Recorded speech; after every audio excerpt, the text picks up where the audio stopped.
Long টার্মে সফলতার মূল মন্ত্র এই বিষয় নিয়ে আজকে আমি আলোচনা করব। আমি সুররঞ্জন গঙ্গোপাধ্যায় আপনাদের সবাইকে স্বাগত জানাচ্ছি। চলুন ভিডিওটা শুরু করি। দেখুন, আমরা যখন ট্রেডিং করছি তখন আমরা অবশ্যই কি হতে চাই না, আমরা সফল হতে চাই। সফলতা আমাদের দরকার, কিন্তু এই সফল হতে গেলে পরে আপনি হয়তো একটা ট্রেডে সফল হলেন, কি আপনি দুটো ট্রেডে সফল হলেন, বা একটা সপ্তাহতে হলেন, কিন্তু এটুকু হলেই তো চলবে না। আপনাকে লম্বা সময়ের জন্য সফলতা আনতে হবে। লম্বা সময় মানে কি? মানে আজীবনের জন্য। হয়তো 12 মাসে আপনি যদি ভাবেন যে দিন একটা ছোট ইউনিট, সেই দিনের হয়তো 5টা ট্রেড নিলেন, তার মধ্যে হয়তো আপনি 4টে ট্রেডে আপনি গ্রিন করতে পারলেন, একটা রেড হলো, বা ওভারঅল আপনি গ্রিনে শেষ করলেন। যদি সপ্তাহের কথা ভাবেন তাহলে হয়তো আপনি ভাবলেন যে এক সপ্তাহে আমি যা একটা দিন আপনার ডাউন যেতে পারে, কিন্তু আপনি কি করলেন না, সপ্তাহে আপনি প্রফিটেবল আছেন। যদি মাসের কথা ভাবেন তাহলে মাসে প্রফিটেবল থাকার কথা বলছি। তাহলে এইরকম যদি আপনাকে প্রফিটেবল ট্রেডার হতে হয় তাহলে আপনাকে বছরের সাপেক্ষে প্রফিটেবল হতে হবে এবং আপনার লাইফ টাইমের হিসেবে আপনাকে সফল হতে হবে। তো দীর্ঘ মেয়াদী সফলতার মূল মন্ত্রটা কি? ট্রেডিং সাইকোলজি বা সাইকোলজি অফ ট্রেডিংয়ের এইটি কিন্তু খুব গুরুত্বপূর্ণ একটি বিষয়। সফলতা আমরা প্রত্যেকেই ভালোবাসি। এর মধ্য থেকে আমাকে যদি প্রশ্ন করেন, যেমন 3টি জিনিসের নাম বলুন যেটি না হলেই আমি কোনোভাবেই সফল হতে পারবো না।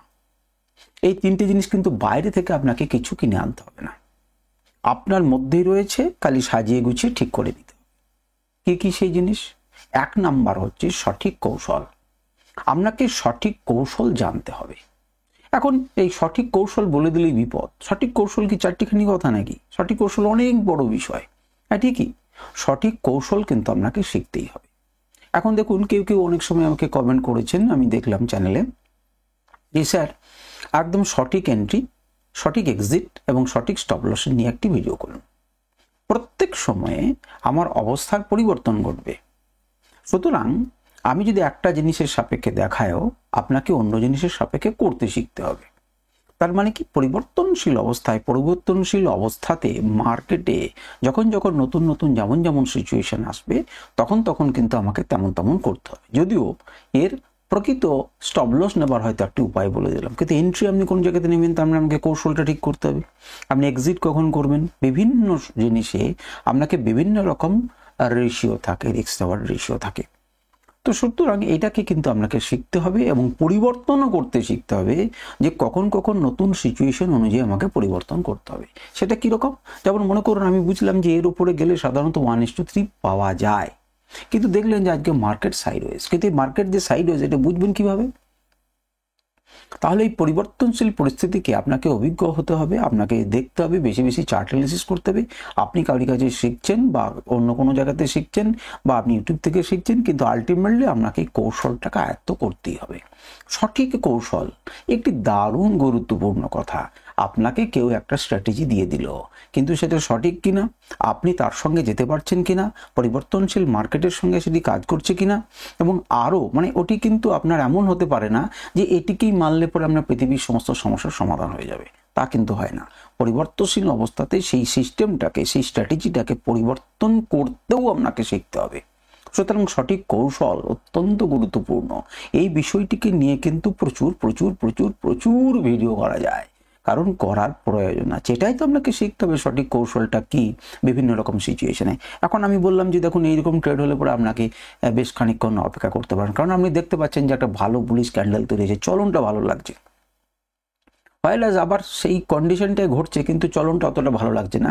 আমি বলছি যে 1:3 বেরিয়ে যান, কারণ 1:4 1:5 নেবার আপনি চেষ্টা করবেন না।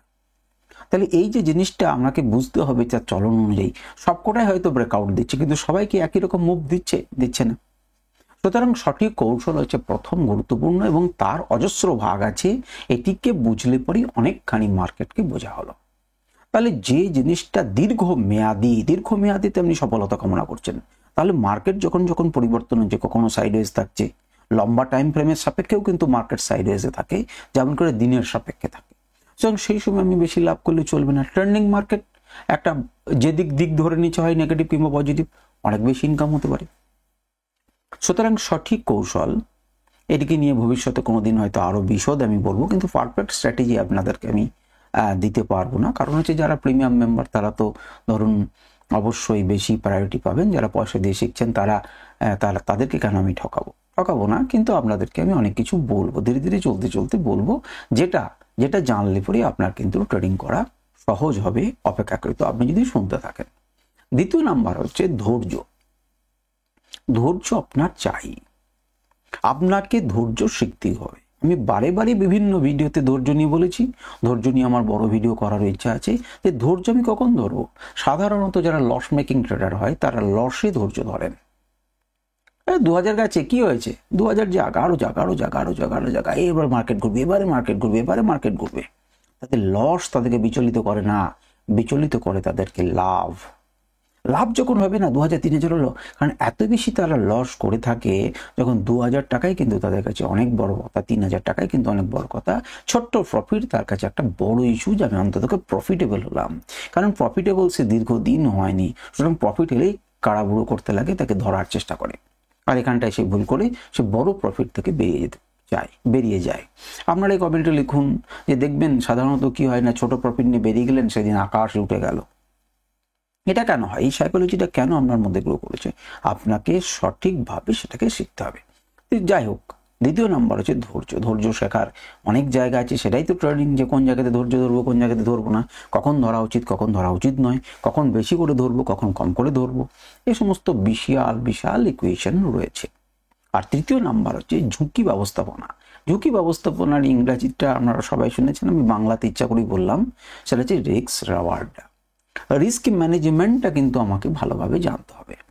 আমার কাছে 1 লাখ টাকা আছে, আমার কাছে 10 লাখ টাকা আছে, আমার কাছে 10 কোটি টাকা আছে, আমার কাছে 100 কোটি টাকা আছে, সবারই কিন্তু ঝুঁকি একরকম নয়, সবারই একরকম ঝুঁকি নয়। আপনি 3 টাকা নিয়েছেন, সমগ্র হারিয়ে দিতে পারেন, 3 টাকা গেল এলো, তাতে কি যায় আছে।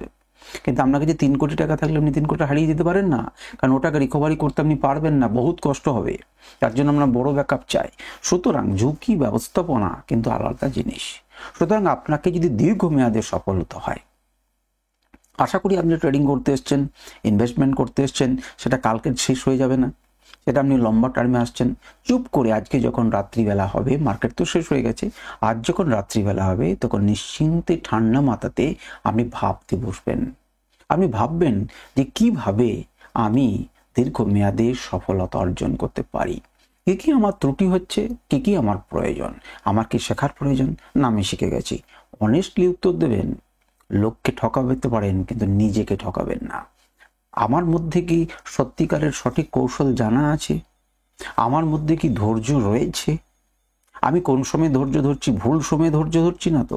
তাহলে আপনি যে হ্যাবিটগুলোকে করছেন সেইগুলো তো তাতে করেও যদি আপনি লস করেন, তাহলে আপনাকে সেইগুলোকে পরিবর্তন করার প্রয়োজন আছে, সেগুলোকে ভাবনা চিন্তা করার প্রয়োজন রয়েছে। আচ্ছা, আর আমার রিস্ক রেওয়ার্ড রেশিও ঠিক তো, এটাকেও নিজেকে কিন্তু প্রশ্ন করুন। আপনি যদি এই প্রশ্নগুলো করেন তাহলে দেখবেন যে আপনি সঠিক জিনিসটাকে বুঝতে পারবেন এবং আপনার ট্রেডিংটা অনেকাংশে ভালো হবে। আজকে এই পর্যন্তই। আশা করি আপনাদের এই ভিডিওতে উপকার হয়েছে। আপনারা কেমন বুঝছেন, আপনাদের এই বিষয়ে যা যা মতামত আমার সঙ্গে শেয়ার করুন, তাহলে আমার ভালো লাগবে এবং আমি বুঝতে পারবো যে আমাদের মানসিক স্থিতি বা মানসিক অবস্থা কোথায়, যাতে পরের ভিডিওতে আমি সেই জিনিসগুলোকে টাচ করে দিয়ে যেতে পারি। আজ এ পর্যন্তই। নমস্কার, ধন্যবাদ।